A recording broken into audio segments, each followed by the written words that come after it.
Prosseguindo no estudo da escatologia bíblica 3, estamos falando sobre a Babilônia apocalíptica, vendo todas as características dela. Nós vimos no capítulo 1, que, respondendo à pergunta quem é a Babilônia apocalíptica, que é a Igreja Católica, ela é a Babilônia apocalíptica. Por quê? Porque ela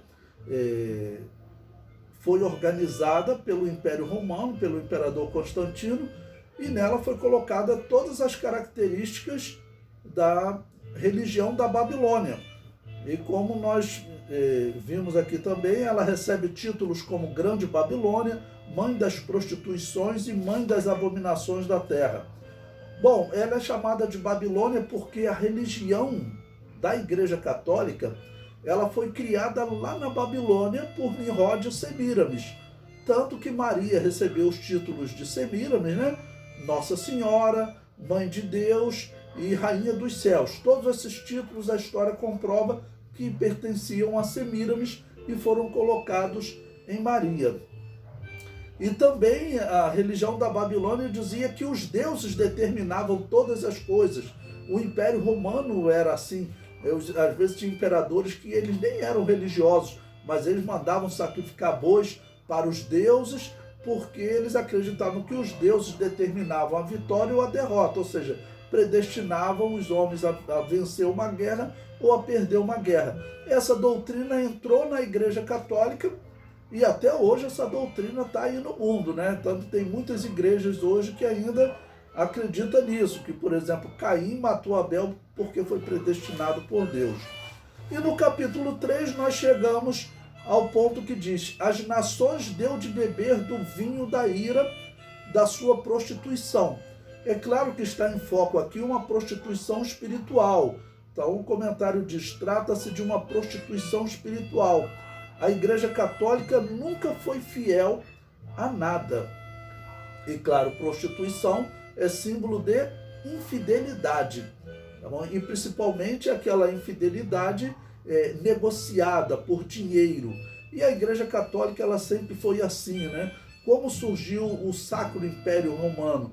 O Sacro Império Romano surgiu porque o Império Romano caiu ali no ano 476 e a partir disso, já nos anos 500, a Igreja Católica identificou que o Reino Franco ele seria o reino que dominaria os bárbaros.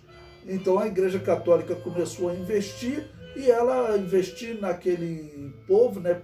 O rei daquela época era um homem chamado Clovis, e esse homem chamado Clovis, a partir dele a Igreja Católica vai começar a fazer aquela evangelização que era na verdade uma proposta de mistura entre a religião bárbara e a religião católica.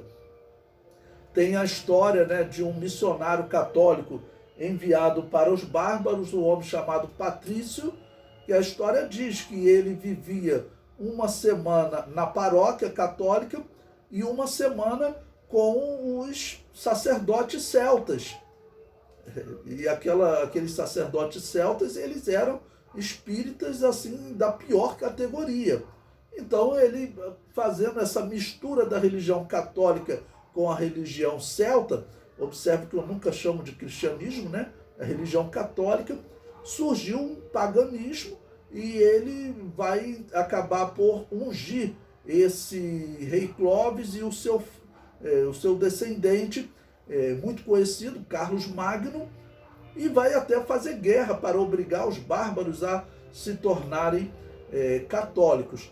E assim ela vai prosseguir se prostituindo espiritualmente com todos os reis, com todas as nações. Chega ao ponto do fundador do comunismo, Karl Marx, dizer que, na visão dele, ele chama de cristianismo, né? Mas é melhor dizer, ele diz que o catolicismo sempre esteve do lado dos ricos. E isso é verdade, eles sempre estiveram do lado dos poderosos. E o problema todo era essa prostituição espiritual. Por quê? Porque o perdão era vendido. As pessoas conquistavam o perdão.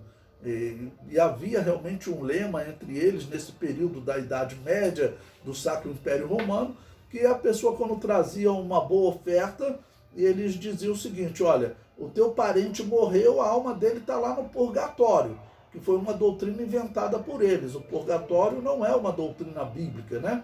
A doutrina católica do purgatório diz que o homem que morre, que pecou um pouco, ele a princípio não vai nem para o céu nem para o inferno, ele fica queimando um pouquinho no purgatório, é um pré-inferno.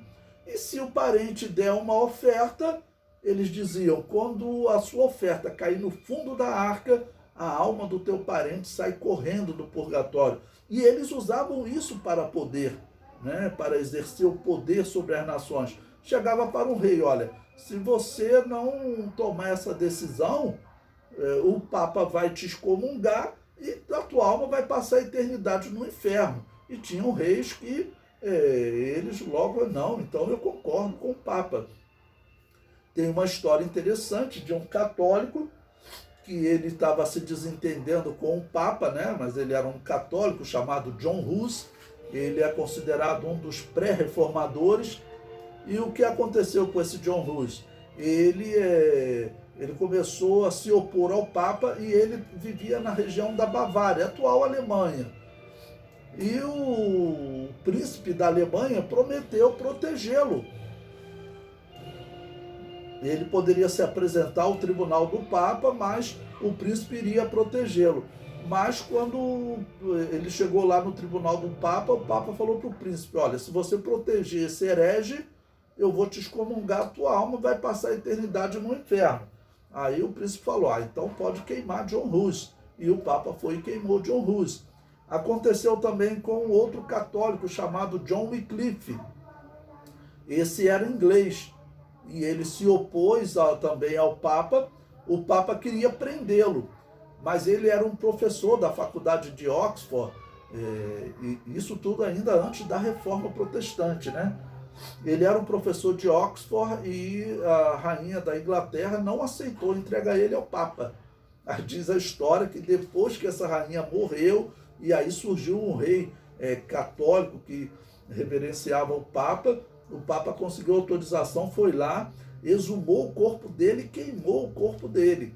Então eles usavam essa prostituição espiritual. Se o rei não concordasse com eles, o Papa dizia que ia tirar o direito dele ir ao céu. Né?